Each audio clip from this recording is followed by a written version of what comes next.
All right, we're recording. Class has started. Um, Hello, welcome. Uh, cool. Penultimate week is that. Well, yeah. Uh, this is good. Course announcements. Um, Problem set 5.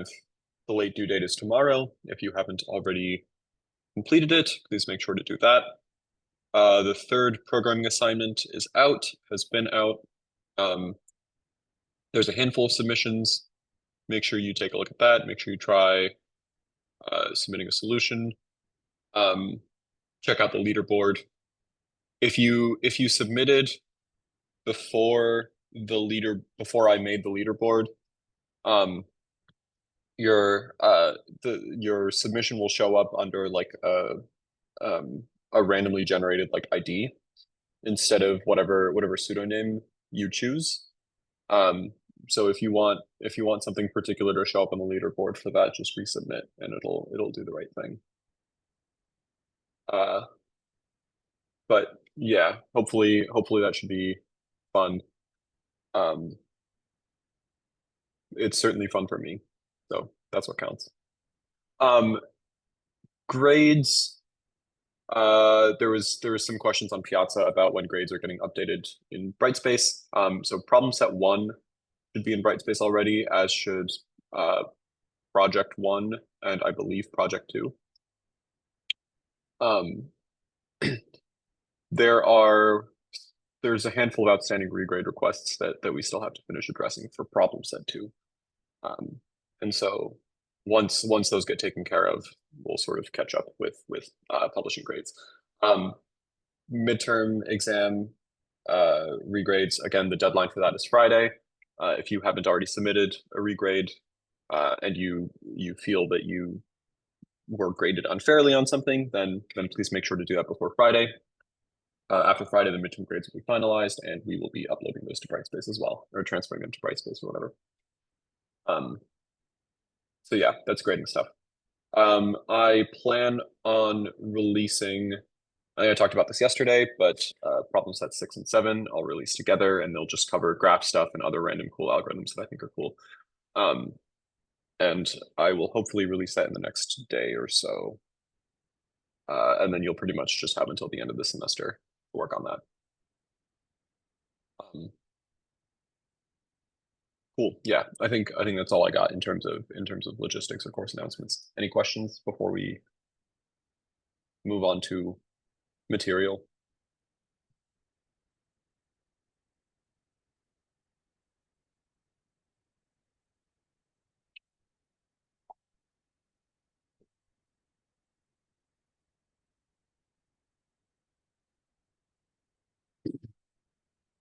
All right.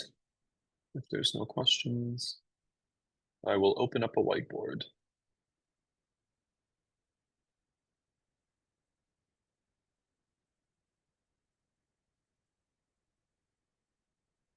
There we go.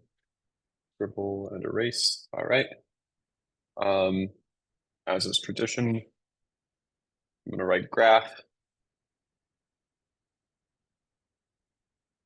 Oh, yeah. All right. And now we can get started. So, last Friday, and then in the lecture yesterday, we've been talking about pathfinding, in particular shortest path algorithms, right?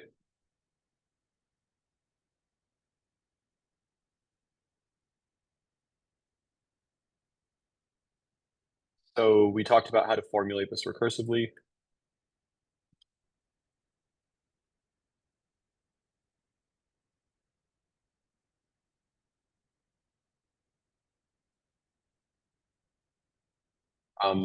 We came up with a bottom-up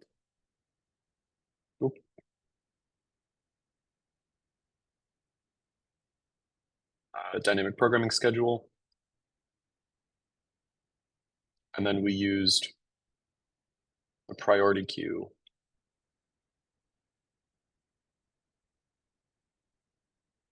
to achieve optimality, right? And all of this entails Dijkstra's algorithm. Right? You remember Dijkstra's. I don't mind going over this one more time just because we're going to talk about A star and it's good to have good sense of what Dijkstra's looks like. Actually, maybe it's better if you tell me what Dijkstra's looks like. So if I have a graph,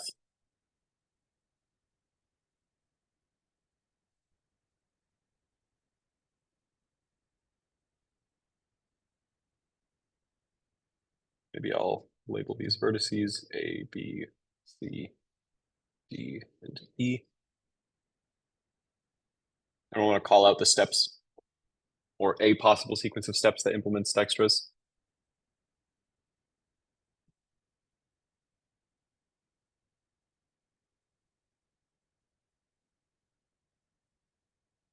What do we do first?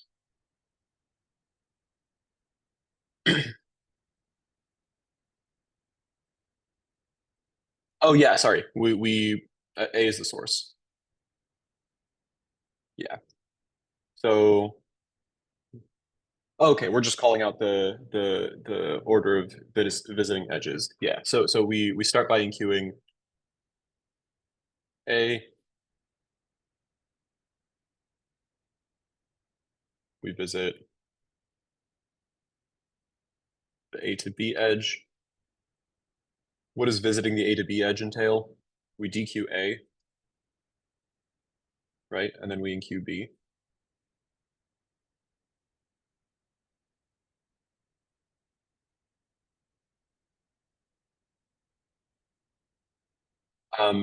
In general, we start by enqueuing the source, right? So maybe I'll say like enqueue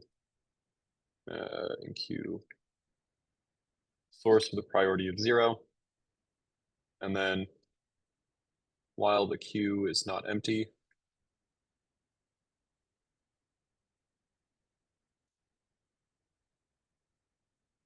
grab a vertex out of the queue.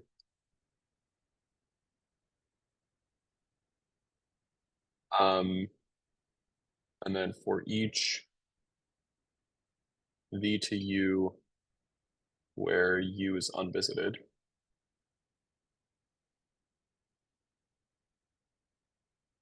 enqueue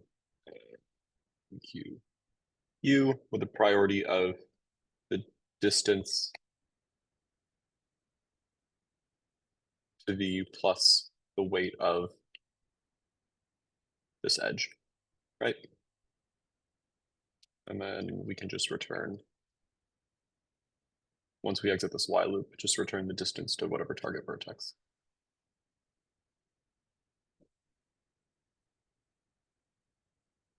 Right?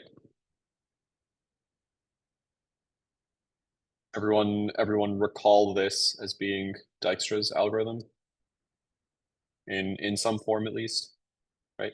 There's details that we're eliding here. So for example, we didn't talk, I mean, this pseudocode doesn't really describe how to determine if a vertex is unvisited, right?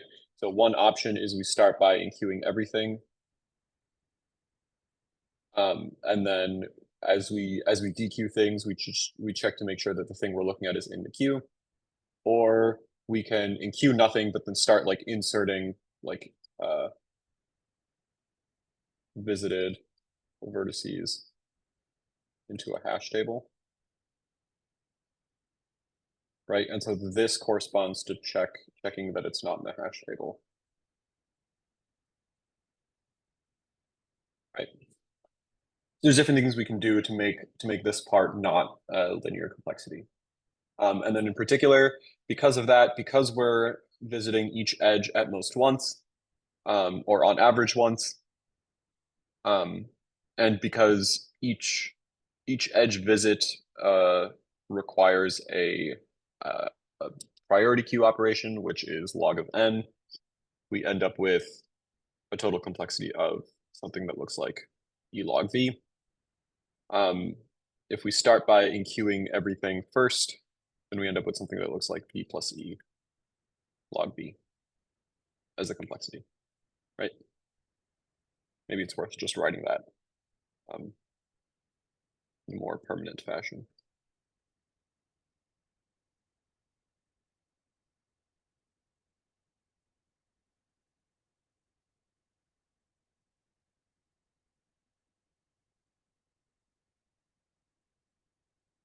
right? That's Dijkstra's. And then briefly, uh, can anyone explain um, why we use a priority queue here, right? Instead of just enqueuing vertices and then visiting them in whatever order.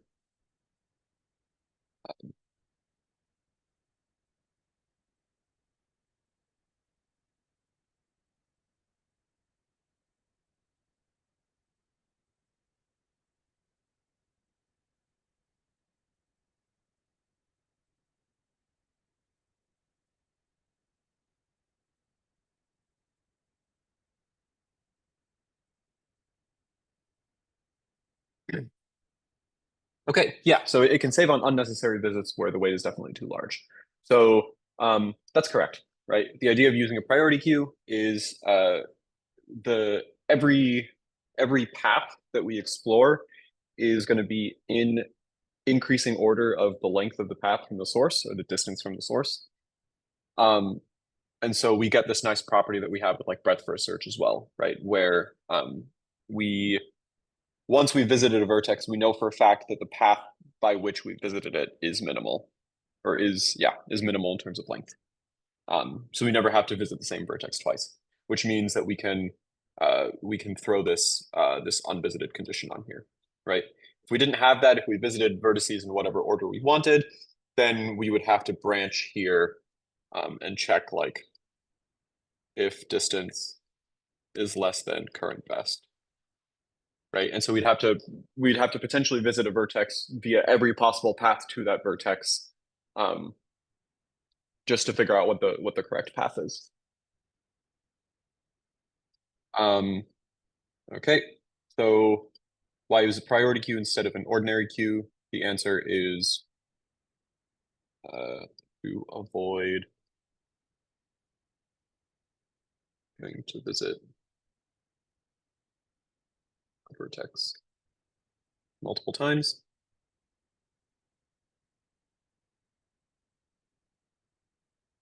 Um, Second, maybe warm-up question here is uh, why do edge weights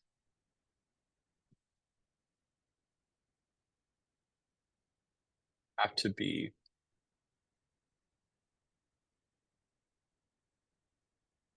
non-negative? Any thoughts?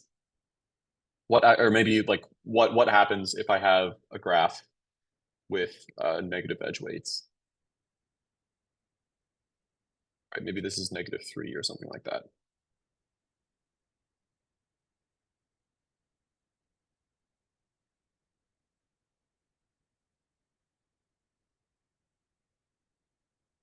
Yeah, we might miss a smaller path, right?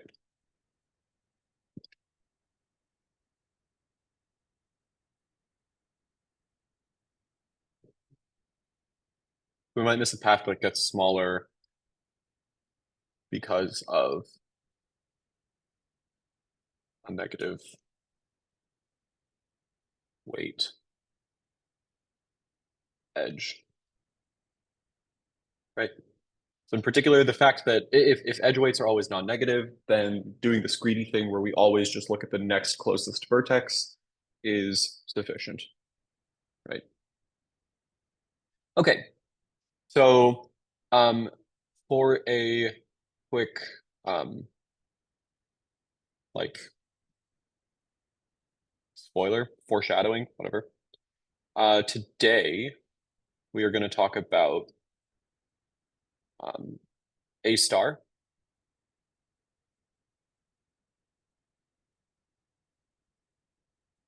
which is a generalization, or it can be viewed as a generalization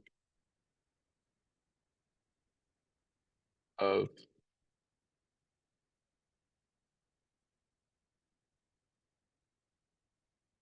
extras.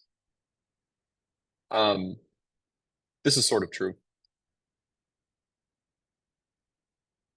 right? Um, but understanding Dijkstra's is a good place to start for understanding A star. And just to give you something to look forward to, the attendance poll for today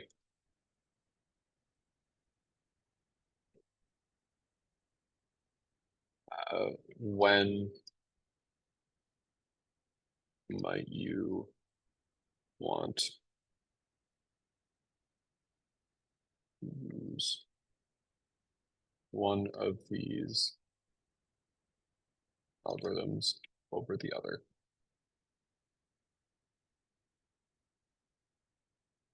Okay, so we're going to talk about A star.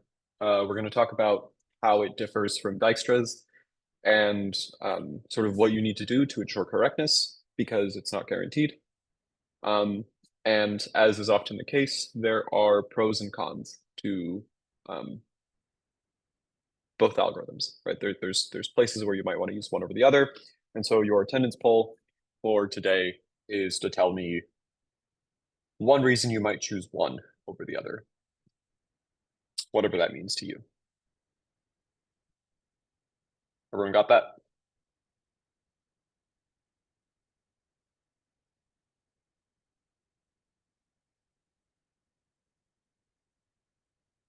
Okay. So a good place to start with A star is looking at, where did it go? We want to look at this update rule, right? This right here. In particular, we want to look at the priority with which we enqueue things, right? So we kind of talked about yesterday. This priority is the distance from the distance of V from the source, right? So if I kind of draw this out again, right? I've got a source vertex here. I've got V somewhere over here. It admits an edge to U, right? And I don't have a particular target in mind because Dijkstra's just kind of searches everything. But I happen to know the length of the shortest path from the source to V, right? So if I want to find like which vertex, so maybe I have a set of edges V to U sub I, and then I want to find like the argument over I of the distance of U sub I, right? The distance of some particular vertex here is going to be, or the distance via V, right? Which is the vertex I'm looking at currently, is going to be that plus whatever the distance to V is, right? So by computing this, right, I do distance to V plus the weight of this edge. This gives me an estimate for, or this tells me the distance to U, right? And it guarantees me the minimal distance to U. Like this guarantees that V is the optimal way to look at U because if there were some other, let's say like V prime, right, such that this path overall were shorter, right? Like if the best way to get to U was through some other V prime, then in particular, we would have visited this one first, right? Like we might visit V first and then visit V prime and then visit U. But if we're visiting U, that means it's guaranteed that we're visiting it along the optimal path, right? This is all still review. But we sort of just like look around and find the closest vertex and kind of do whatever we want from there. The idea of A star is not only instead of, so maybe I'll write this. A star says instead of visiting in order of distance from source,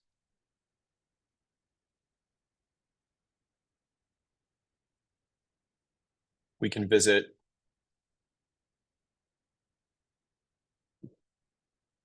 in order of, we can say maybe like the length of the path to the target, right? In particular, you'll notice here we talk about the target, right? Dijkstra's doesn't have a target in mind. So Dijkstra sort of starts at some source and then it kind of just like visits, it goes in like increasing radii or around the source until it's finished out the whole graph. And then you look at some particular point and you say, oh yeah, okay, I know how to get there, right? A star, on the other hand, starts at a source, it has a target, and then it kind of like beelines towards that target, right? It's gonna, A star is gonna prioritize, like, if this is a source, this is a target, and this is some other vertex V, right? A star is going to prioritize moving in this direction rather than in this direction, because if it visits this, the expected length of this path is a lot longer than the expected length of this path. Right? Or maybe it's better if I draw another intermediate vertex here. Right? So I've got V here, I've got U here, right? Um,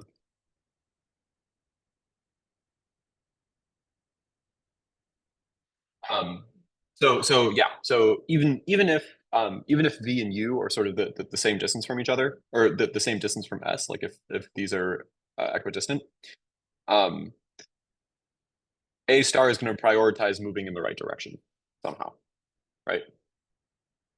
And the idea is it's gonna be a lot faster at finding this particular target vertex, uh, but it might not find this other target, right? So if you have a particular target in mind, then you can sort of be a lot smarter about which vertices you choose. That's the idea. How do we do that? So again, I spoiled this at the end of lecture yesterday, but I don't know, maybe it's worth going through again. So um,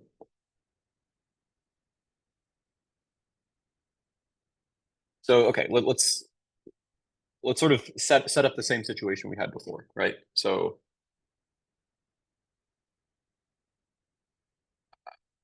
we're sort of in this inductive case, right? We have a vertex V, and we know the shortest path from source to V, right? Inductively, right? Because we can start with V as being as just being the source, and we know guaranteed that the shortest path there is just zero, right? It's the trivial path. Um, okay, so assume we're given that. Uh, we also, let's say, now we want to extend this path by one edge, right? Or we want to maybe, yeah, we want to explore one more edge, like visit one more vertex. Um, so we have a collection of edges.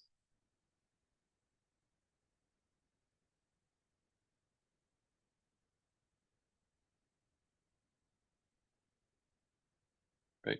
V to U sub I.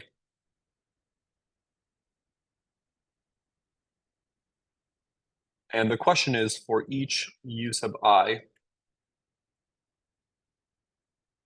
or maybe the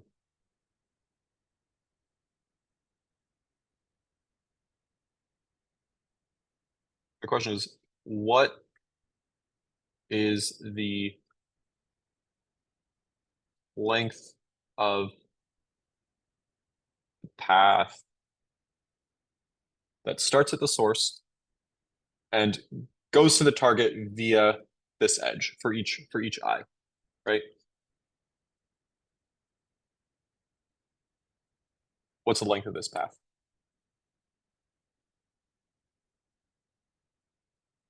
What do we need to compute the length of this path, or what's missing?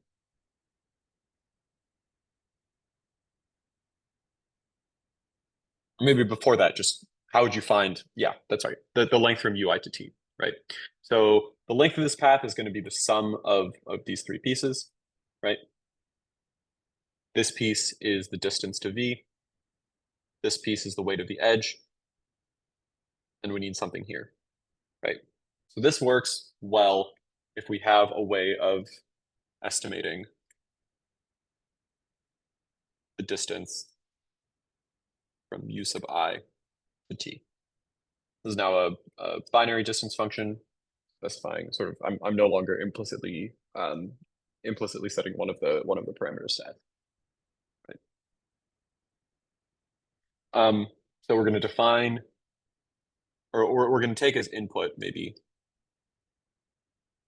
some heuristic, right? This is just our heuristic, right? So that's the idea.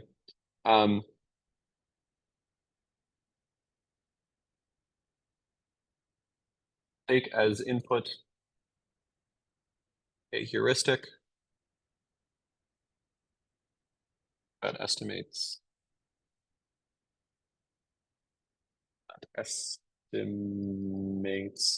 we'll say like h of v equals the distance from v to the target, right? And of course, the definition of the target can sort of be baked into the heuristic, whatever, right? And then the update rule, or the like new priority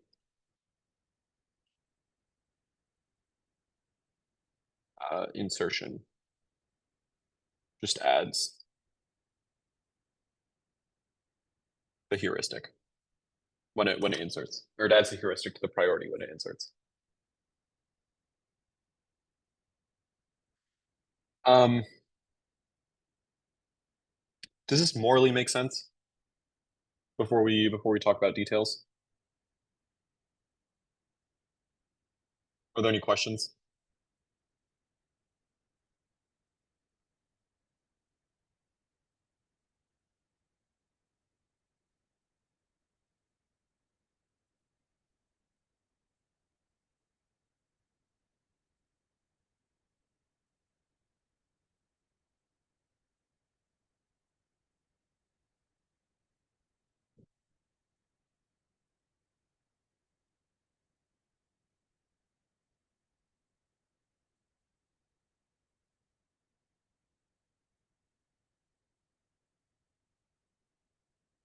No, nothing.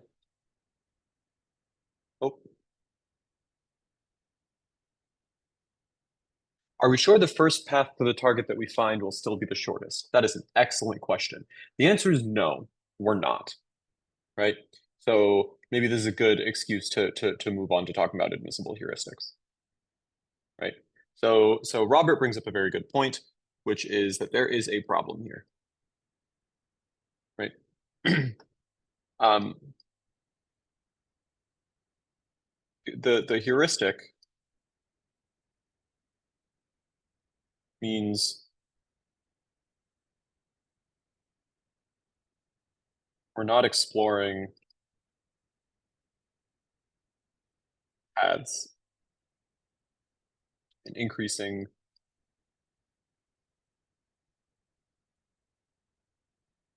order of length anymore, right? So we lose this guarantee of the like if we use this to search the entire graph, we no longer know that we might not anymore have confidence that the path that we find is the shortest, right? It turns out there's an extra condition you need. So you can say A star is only optimal when the heuristic h of v is admissible.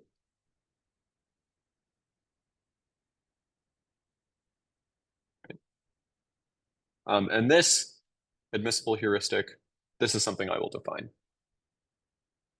now. So more definitions. We love definitions.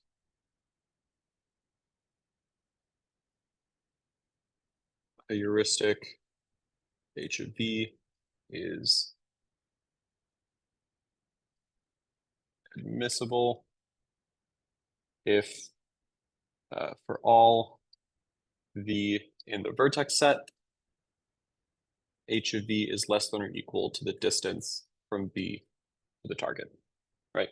So it's admissible if it never overestimates the cost of, or if it never overestimates the distance, right? Which in particular means that the path length that we, or the expected path length that we use when we're visiting vertices is never more than the actual path length, right?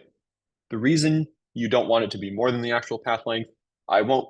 I mean, I don't know. I don't know that it's worth like maybe you can think about this, right? Think about this at home. Um, uh, but it's morally similar to why we don't want negative edge weights, right? Like if we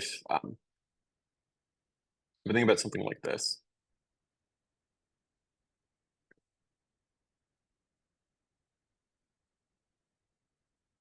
whatever, right? And this is like -10, and this is like 6, this is 1 or something. Is that what I want? No. Stupid. Here we go. I just need to pick a better number. Okay, this is 5. This is -3, right? Um, this is bad for Dijkstra's because Dijkstra's will visit B immediately instead of visiting C and then B. And so it'll either like you'll either have to write it so that it visits this edge both times, which means it visits B both times, which means it's less efficient, or you'll write it to visit just B via this edge, just C via this edge, and then completely like ignore this edge. And so it'll record the wrong distance to B, right? And sort of the reason for that is it's too pessimistic about its options when it looks at C, right? It goes, oh, C is too far away. So it's already not going to be faster than immediately going to B, right? Because it sort of ignores the fact that you might do this like non-physical thing over here, right? And so for a similar reason, you've got like, maybe two vertices here that both go to the same, it's worth just drawing this instead of doing this in laser. So for sort of a similar reason, right? Got a diamond like this. Here's a source. Here's a target. I'll just call it X and Y because I'm tired of drawing V's and U's. Um, if the heuristic tells us that X is really, really far away from T and Y is not far away from T, right? Then we might be too pessimistic about going via X, right? And so we might decide to go via Y first. And because of that, sort of I don't know, maybe there's like this is the actual target and this is just some other vertex, right? And so if we're too pessimistic about going via X, then we go via Y, visit this vertex, and now we've blocked ourselves off from going via X, right? So morally, that's the idea. I encourage you to sort of uh, think about like a concrete example where this might go wrong. Um, that would be a good exam question, or maybe a good problem set question.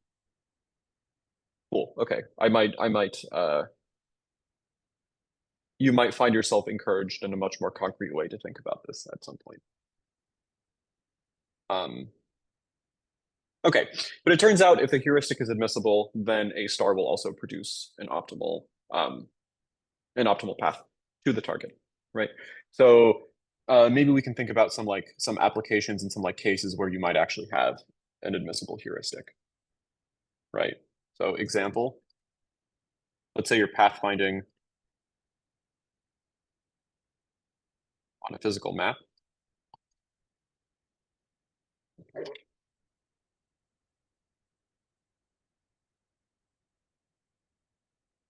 Right. So the vertices correspond to geometric points, right? Your graph is somehow embedded in Rn, right? So instead of just some arbitrary graph that represents some arbitrary nonsense, now we're thinking about this as like, here's a bunch of cities, right? And these are their like physical locations on the map. And then we've got like roads connecting the cities or something like that, right? Like interstates or whatever, I don't know. right? And so when you've got something geometric like this, uh, let's say I want to path find from here's my source to here's my target, right? Because I have this extra information of the fact that everything is sort of embedded in Euclidean space, I know for a fact that whatever the shortest path ends up being from the source to the target, it cannot possibly be shorter than this like non-existent straight shot, right? Like anything that any other edge, any other sequence of edges or any path is necessarily going to be at least as long as whatever this straight path is, right? And I know that specifically because that like I know something about my graph, right? Because this graph is it's geometric, like it represents it. I have domain knowledge about it. Is maybe the way to say it, right? Um, so an example of a heuristic is like pathfinding. Oh, did I already write this? Yeah, pathfinding on a physical map, right? So we can say maybe that the heuristic of V is just the L2 norm of V minus T, right? This is like the square root of V dot X minus T dot X squared plus V dot Y minus T dot Y squared. There you go, right? I know for a fact that any distance is going to be, I know that this is going to be less than or equal to whatever the actual distance is, right? Because in the real world, I can't necessarily take this straight line path. I'll have to like, you know, I'll have to go around somehow, right? I'll have to either like go up through this city or go down this way or something like that. Or it might be like faster to do this stupid like zigzag or whatever. But it's never going to be faster than just taking the straight line path, right? And so if you've got or maybe your graph is like a um, grid of cells, right? Where you've got a vertex for every intersection point on the grid and an edge for every pair of adjacent intersection points, right? So Dijkstra's is going to every edge has the same weight on a grid, so it's going to sort of visit things randomly. It's just kind of like going to explore around in these like concentric circles until it's explored the entire graph. It's going to like flood fill, and then it's going to give you the shortest path. A star, on the other hand, again, because you've got this like geometric information, the fact that your graph is embeddable on a grid, is going to beeline towards the target that you care about, right? So here's examples of admissible heuristics. Um, it doesn't have to be geometric, the heuristic, right? Actually, maybe a more vibes-based thing that I want to say first. Ooh, ooh, ooh. Uh, A star is a good way. Uh, by good, I'm not making a value judgment. I'm just saying that it enables this, right? A star is a good way of in inducing weights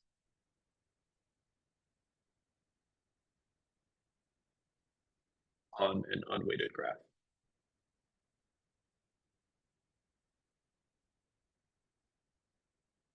right? So this is why a lot of times you'll see A star used for like AI type stuff, right? Like maybe you've got a robot or like an AI that wants to play a game or something like that, and you've got a specific goal, right? You've got like a win state that you care about, and um, you but like maybe this is worth actually going into this example, right? Um, so let's say um, what's the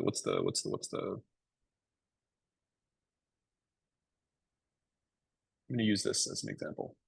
Right? Maybe you've got uh, a I played this game once in like, I don't know, middle school or something. And it was so cool. I became obsessed with it.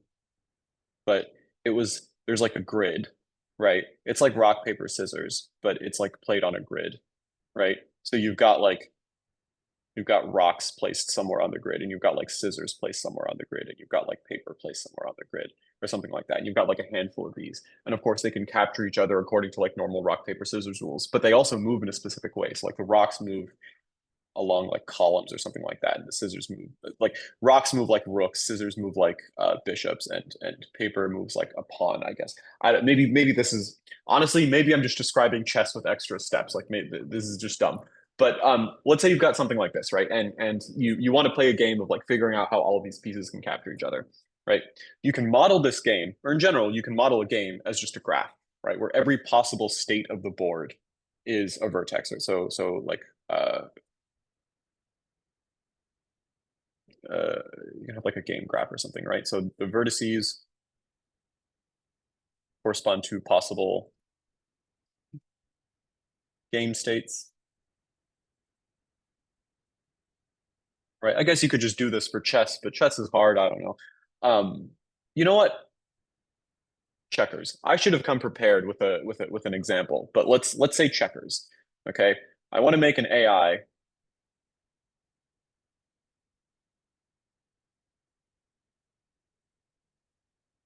Write a checkers AI. Is checkers still relevant in the cultural landscape, by the way? I don't know. I feel like I don't hear people talk about checkers. Like if I use checkers as an example, am I gonna age myself? Are people gonna like is this is this a boomer thing or like I don't know.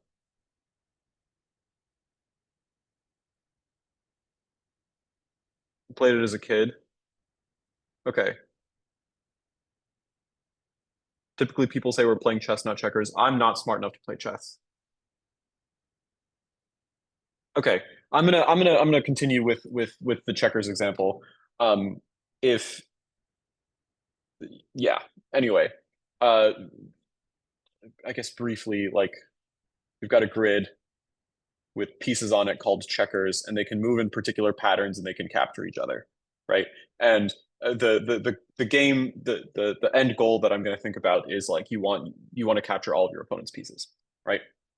So we can model this as a graph where the vertices represent all possible game states. Of course, there's a lot of vertices, right? Something like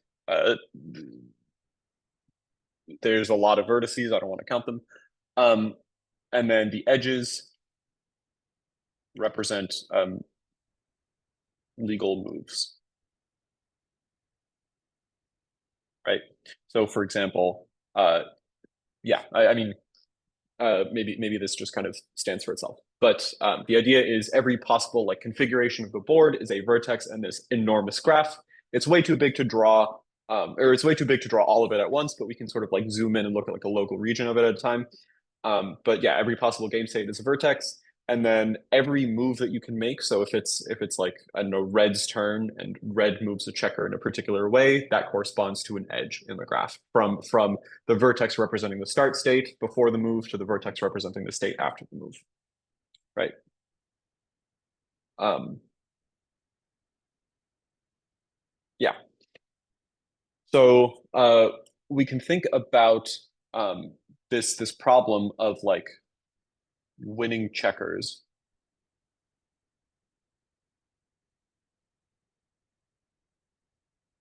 is like finding a path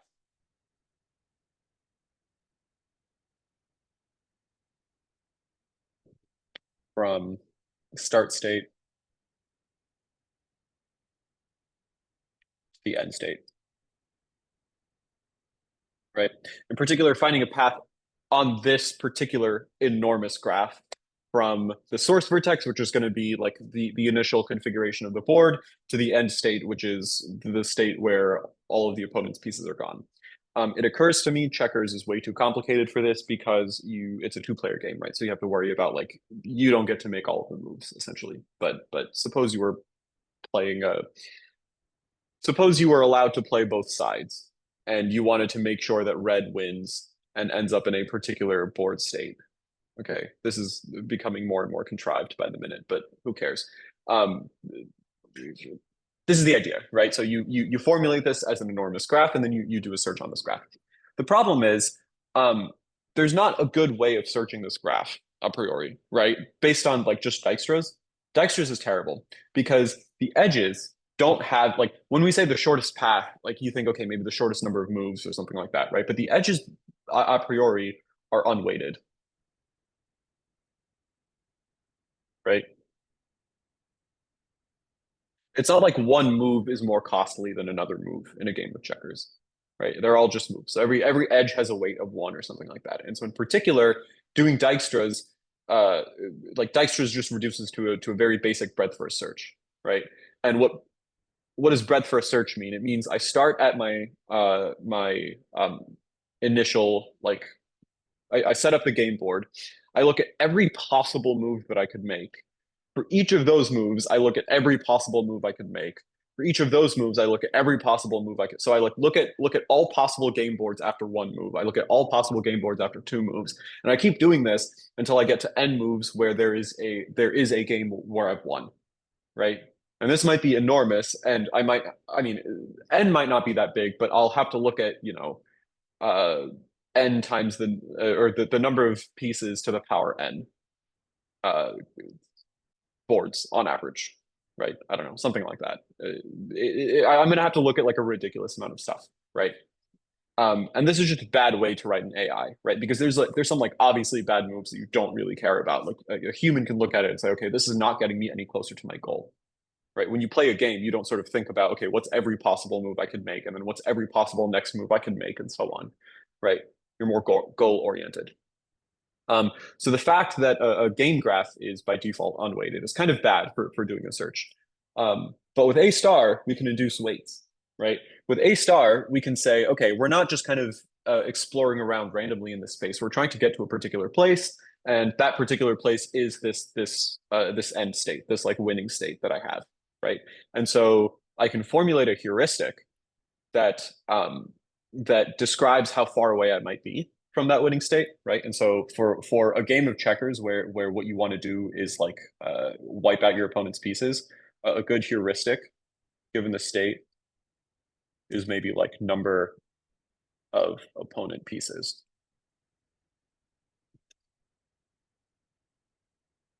on the board, right?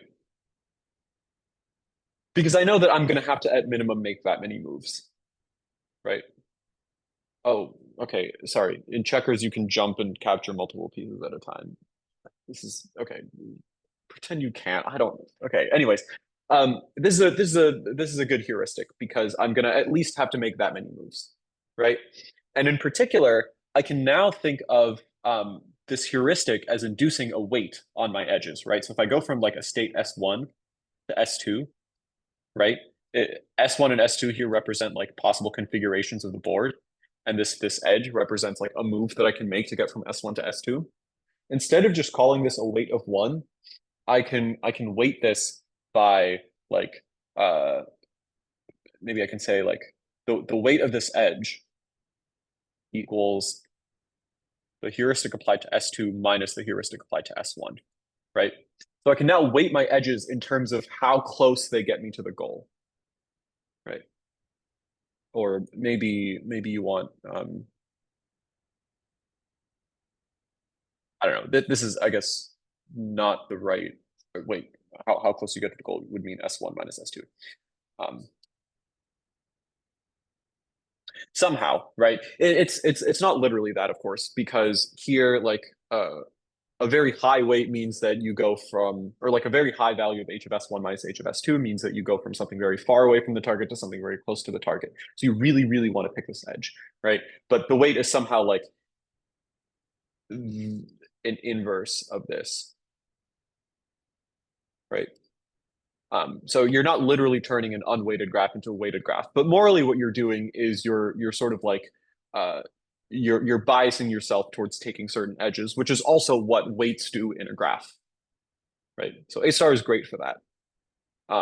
If you've got a lot of edges and you've got, you have a nice admissible heuristic, you know a particular goal that you want to search towards, maybe you want to do something like this.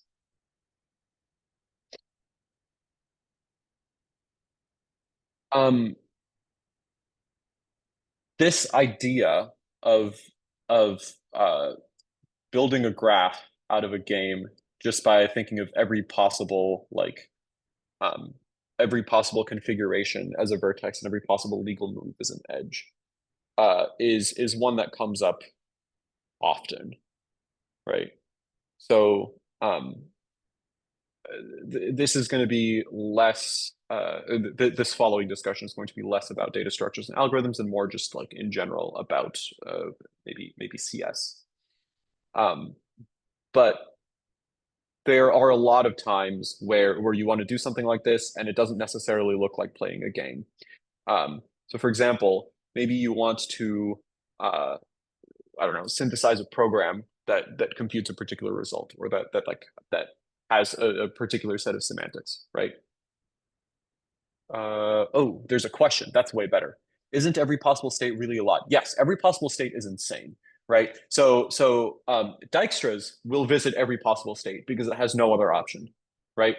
A star will will sort of beeline towards states that look like they're getting closer and closer to the win condition, and it'll stop once it hits the win condition,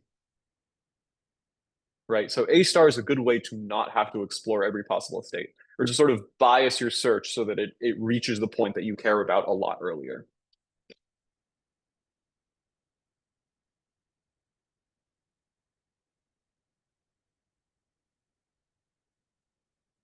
Does this make sense?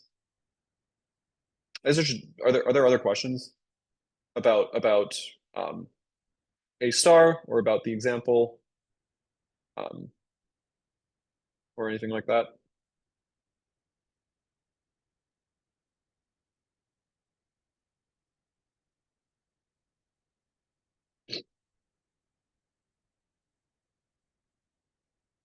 Makes sense.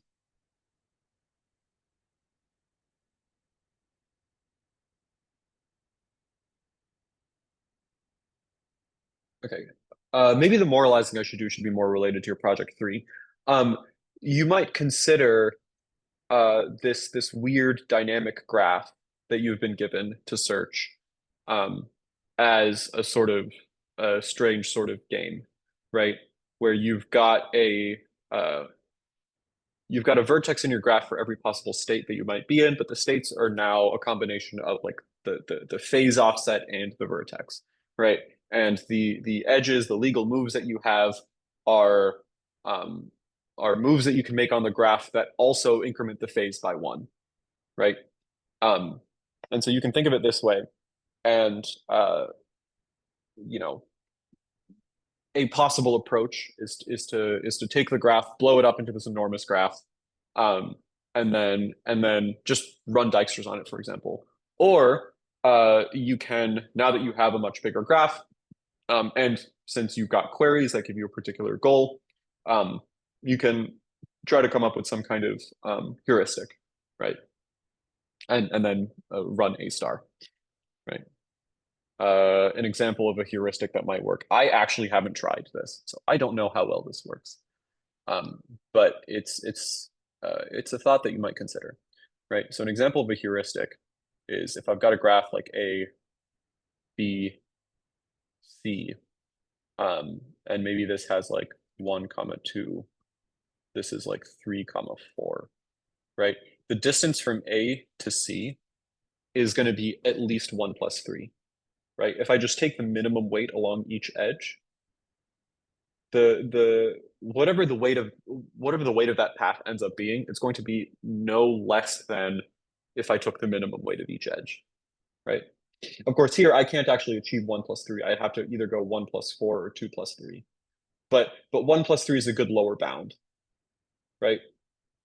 So an example of something you might be able to do is start with start by taking your dynamic graph and just picking the minimum weight of every edge, run Dijkstra's on it to get like a sense of distances, and then blow this up into a big graph, and then use the distances from Dijkstra's as a heuristic for A star to sort of beeline towards the nodes that you care about, or beeline towards like the target vertices. I don't know. This might work, right? This is an example of how to potentially think about the project.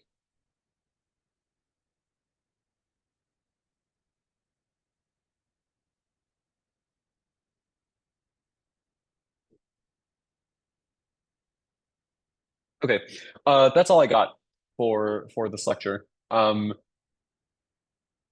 am going to stop the recording now. If there's more questions, I'm here. I have office hours immediately after this, so